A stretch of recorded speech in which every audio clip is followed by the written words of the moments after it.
Hello student, स्वागत है आप सभी का आपके अपने यूट्यूब चैनल ज्ञान गुरु अकेडमी में। तो पिछली क्लास में अपने बात की थी चैप्टर नंबर 11 की इंट्रोडक्शन वगैरह किया था। आज हमारा जो टॉपिक रहेगा वो रहेगा फार्म यार्ड मैन्योर। अगर आपने वो पीडीएफ डाउनलोड कर नहीं की है तो ज़रूर कर लेना और हमारी ऐप जो है वो जरूर डाउनलोड करें। तो शुरुआत करते हैं आज की क्लास की। तो आज हमारा जो टॉपिक रहेगा वो रहेगा farm yard manure FYM।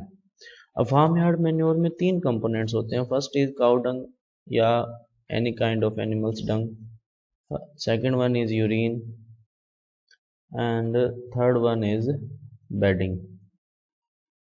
Now move to dung. So dung में नाइट्रोजन जो होता है वो नाइट्रोजन देखो कितने परसेंट होता है। Nitrogen is around 0.12 almost 0.5%। Phosphorus की अगर अपनी बात करें तो फॉस्फोरस जो होता है वो होता है अराउंड 0.3 to 0.5%। यूरिन में अगर देखें तो यूरिन में जो नाइट्रोजन होता है तो यूरिन में नाइट्रोजन होता है अराउंड 0.4 to 1.35%। और फॉस्फोरस अगर देखें इसके अंदर तो फॉस्फोरस होता है अराउंड 0.05 to 0.1%।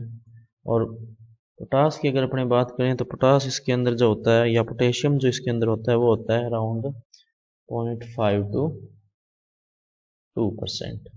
अब बेडिंग क्या होती है? बेडिंग मेनली होता है फार्म रेजिड्यू। क्या होता है? फार्म रेजिड्यू या ये कह सकते हैं crop residue. Crop residue branches होगी किसी ट्री की, लीव्स होगी, रूट्स होगी या बार्ल जो होती है, वो सारी चीज़ें इसके अंदर जो आ जाती है।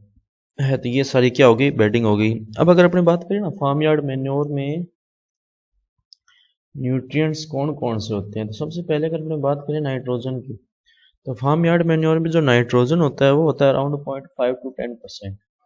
उसके बाद में फास्फोरस की अगर अपने बात करें तो फास्फोरस होता है अराउंड 0.25 to 0.5%।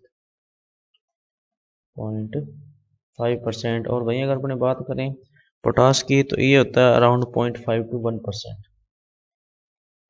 ये इतना जो इसके अंदर प्रेजेंट होता है। अब जो अपने मेथड यूज करते हैं ना, जो प्रेजेंट मेथड है अपने यूज करते हैं फार्म यार्ड प्रिपेयर करने का, वो मेथड जो है वो डिफॉल्ट ही है। कैसे कि उस मेथड में अपने यहाँ तो उसको कवर नहीं करते। पहला तो जो हीप होता है, जो गोबर का पूरा ढेर जो होता है, उसको कवर नहीं करते किसी चीज़ से। तो जितने भी न्यूट्रिएंट्स अपने को पता है कि अंदर होंगे वो कुछ से इवेपोरेशन के थ्रू बाहर चले जाते हैं। क्योंकि जब जो डंग होता है उसका जब डिकम्पोजिशन होता है तो उसमें गैसेस निकलती है, जैसे अमोनिया गैस हो गई या कार्बन डाइऑक्साइड गैस होगी, तो वो क्या होते हैं न्यूट्रिएंट्स की फॉर्म में बाहर चले जाते हैं, पहली बात। दूसरा क्या होता है, जब रेन होती है तो वाटर अंदर गिरता है और वो सीपेज के थ्रू न्यूट्रिएंट्स को ग्राउंड में लेकर चला जाता है, उस फार्म यार्ड मैन्योर में नहीं रहते। तीसरा इसके अंदर क्या है, इसमें पूरी तरह से इक्वली डिकम्पोज नहीं होती सारी की सारी जो डंग होता है, उसमें से कुछ एक डिकम्पोज हो जाता है, कुछ एक डिकम्पोज नहीं होता, तो वो खाद जो यूनिफॉर्मली प्रिपेयर भी नहीं होती। उसके अलावा क्या होता है कि जब रेनफॉल होता है तो वाटर उसके ऊपर गिरता है और साइड से न्यूट्रिएंट भी जो है बाहर जाते रहते हैं। तो ये इसके क्या है, कुछ एक डिमेरिट्स है। उसके बाद में अपने जो नए मेथड लेकर आए, पहला जो इसके अंदर आया हुआ है रिवाइज्ड पिट मेथड। रिवाइज्ड पिट मेथड। अब रिवाइज्ड पिट मेथड क्या कहता है कि जो लेंथ अपने लेंगे पिट की वो लेंगे 3 मीटर, जो हाइट अपने लेंगे, जो ब्रेड्थ अपने लेंगे वो लेंगे 2 मीटर, और जो डेप्थ अपने लेंगे वो लेंगे 1 मीटर। तो ये तो होगी लेंथ, ये ब्रेड्थ और ये डेप्थ।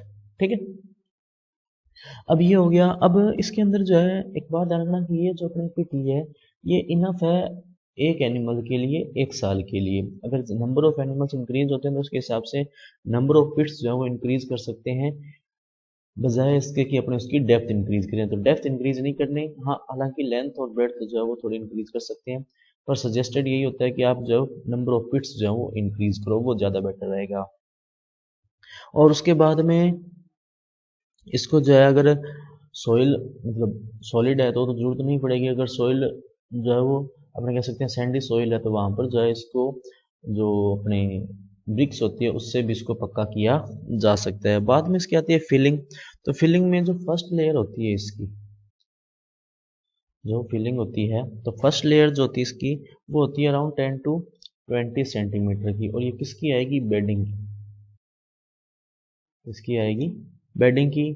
सेकंड लेयर जो इसके अंदर आएगी, जो सेकंड लेयर इसके अंदर आएगी वो आएगी 75 to 100 सेंटीमीटर, और वो किसकी होगी, डंग एंड यूरिन की। और यही बाद में थर्ड लेयर दोबारा बेडिंग की, फिर फोर्थ लेयर दोबारा डंग एंड मैन्योर यूरिन की, और ये प्रोसेस जो है वो लगातार चलता रहेगा। अब अपने डेप्थ कितनी ली है पिट की, 1 मीटर, और इस 1 मीटर डेप्थ से लगभग 50 सेंटीमीटर की हाइट तक अपने जो है ये प्रोसेस रिपीट करेंगे। जब 50 मीटर की हाइट अचीव हो जाएगी तो इसको डोम शेप दे देंगे इस तरह से, और बाद में इसको जो डंग होता है और मिट्टी का जो मिक्सचर होता है क्ले का, उससे अच्छी तरह से इसको प्लास्टर कर दिया जाएगा। और लगभग आप मान के चलो कि 5 to 6 मंथ्स के अंदर जो है ये इस मेथड से जो मैन्योर है वो प्रिपेयर हो जाएगी।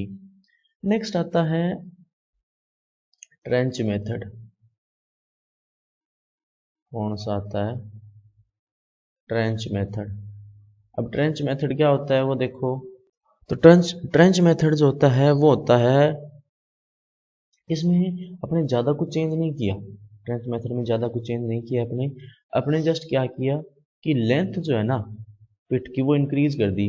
अभी जो लेंथ अपन ले रहे हैं वो ले रहे हैं अराउंड 60 मीटर, ब्रेड्थ जो ले रहे हैं वो ले रहे हैं अराउंड 1.5 मीटर, और जो डेप्थ ले रहे हैं वो कितने ले रहे हैं, 1 मीटर की। अब इसमें क्या होता है ना, अपने पिट को दो पार्ट्स में डिवाइड कर लेते हैं इस तरह से, कितने पार्ट्स में डिवाइड कर लेते हैं, दो पार्ट्स के अंदर। कितने पार्ट्स में डिवाइड कर लिया, दो पार्ट्स के अंदर।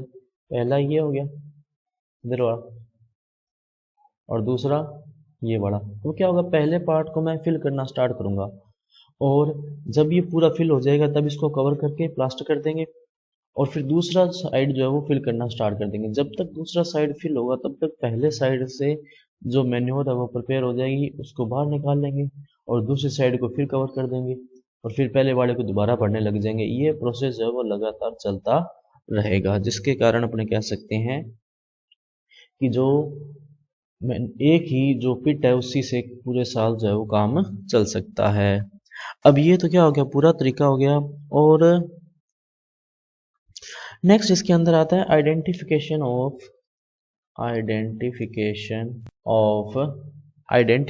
Of fully prepared manure, of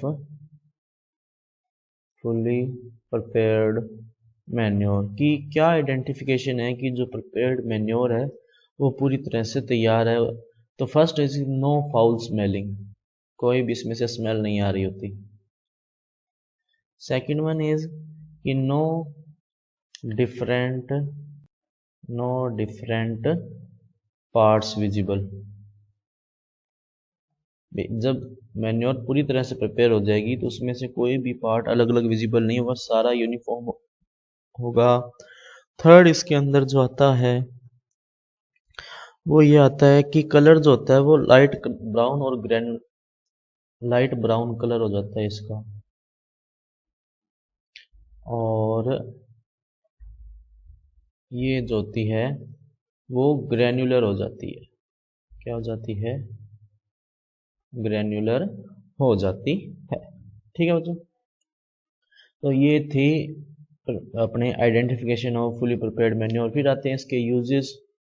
तो यूजेस देखो दो हैं, अगर वेजिटेबल्स यूज कर रहे हैं तो वेजिटेबल्स में क्योंकि न्यूट्रिएंट्स ज़्यादा चाहिए होते हैं तो क्वांटिटी भी क्या लगेगी, ज़्यादा। तो वेजिटेबल में जो अपने को यूज़ करनी है वो यूज़ करनी है around 20 to 25 ton per hectare. और वहीं अगर अपने बात करें जो नॉर्मल क्रॉप्स हैं उसके लिए, तो उसके लिए जो यूज़ करनी है वो करनी है around 10 to 15 ton per hectare. ठीक है, तो ये ध्यान रखना आप। तो बच्चों आज की क्लास में अपनी इतना ही रखते हैं। अगर आपका इससे रिलेटेड कोई डाउट या कोई सजेशन हो तो आप हमें कमेंट सेक्शन में पूछ सकते हैं। और अगर आपको इसकी पीडीएफ डाउनलोड करनी तो हमारे टेलीग्राम चैनल से डाउनलोड कर सकते हैं, और अगर आपको पीडीएफ और वीडियो दोनों एक साथ चाहिए तो आप हमारी ऐप भी डाउनलोड कर सकते हैं, और उस पर बहुत जल्दी हम जो है इंपॉर्टेंट क्वेश्चन की सीरीज भी लाने वाले हैं। तो आप इसी तरह से जुड़ रही हैं। मिलते हैं अगली क्लास में, तब तक के लिए पढ़ते रहिए। नमस्ते।